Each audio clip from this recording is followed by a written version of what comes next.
do we stay healthy? How do we avoid all this stuff? I think, one of the most important things, certainly in our modern society, is really learning how to cope with our stress. And I think that means learning to do meditation, prayer, contemplative walking around a labyrinth or whatever, and then, physical exercise, physical activity, all super important, all shown to raise serotonin levels, all shown to raise GABA levels. We want to eat a healthy diet, certainly if at all possible. Try to focus on whole foods, ideally organic foods. Stay away from the middle of the grocery stores, right? Go on the outside if you can, and stick to those. Avoid sugar and fructose.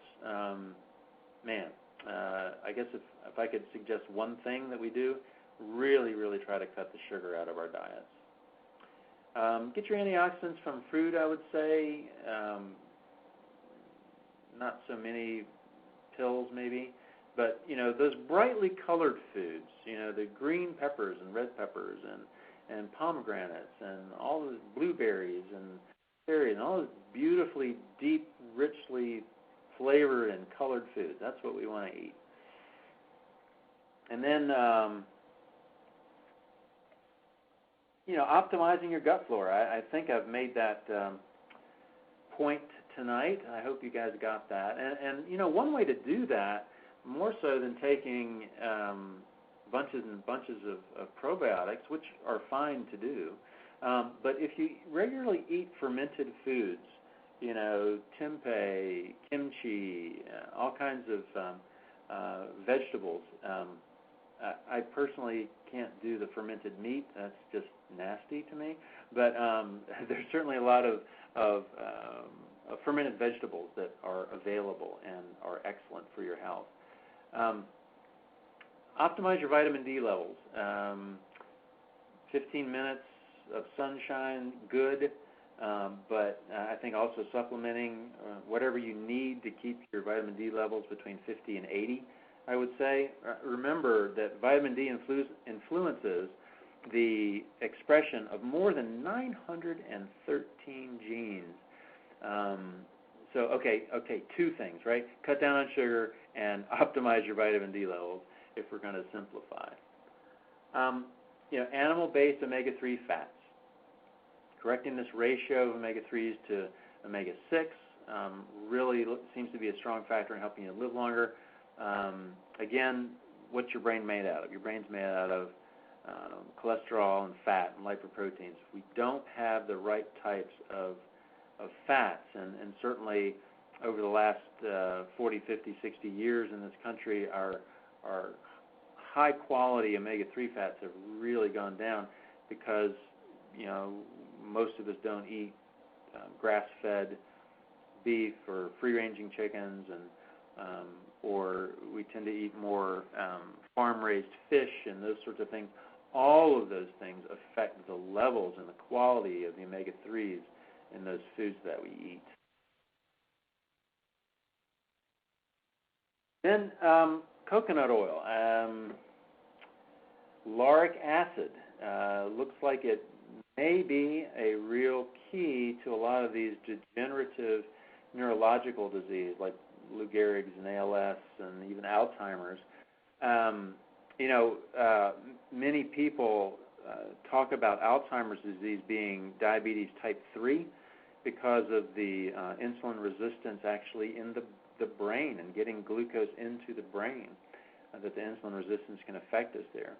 What coconut oil does is, used to have a bad rap because we called it saturated fat, and it is, but it's also very, very, very rich in things called medium-chain triglycerides, right? So, and what happens with coconut oil is it actually kind of bypasses the gut, is very, very easily absorbed, crosses the blood-brain barrier, and actually is a source of ketones. Those MCTs convert very easily into ketones that the brain can use actually as an alternative fuel, kind of like a Prius for your brain. I don't know where that came from. Anyway, so but yeah, the coconut oil can actually act kind of like an alternative fuel for your brain for those who have insulin resistance as contributing to their Alzheimer's.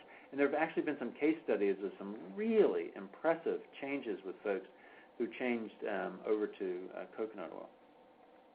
You know, exercising regularly, and it's pretty clear to me the most effective way to exercise is high-intensity interval training, so HPA-T, which means you are going at it really hard for 30 seconds or so, and then you're resting for a minute or a minute and a half, and then you go at it really hard, as hard as you can go, having been cleared by your family physician or cardiologist before you partake in high-intensity training.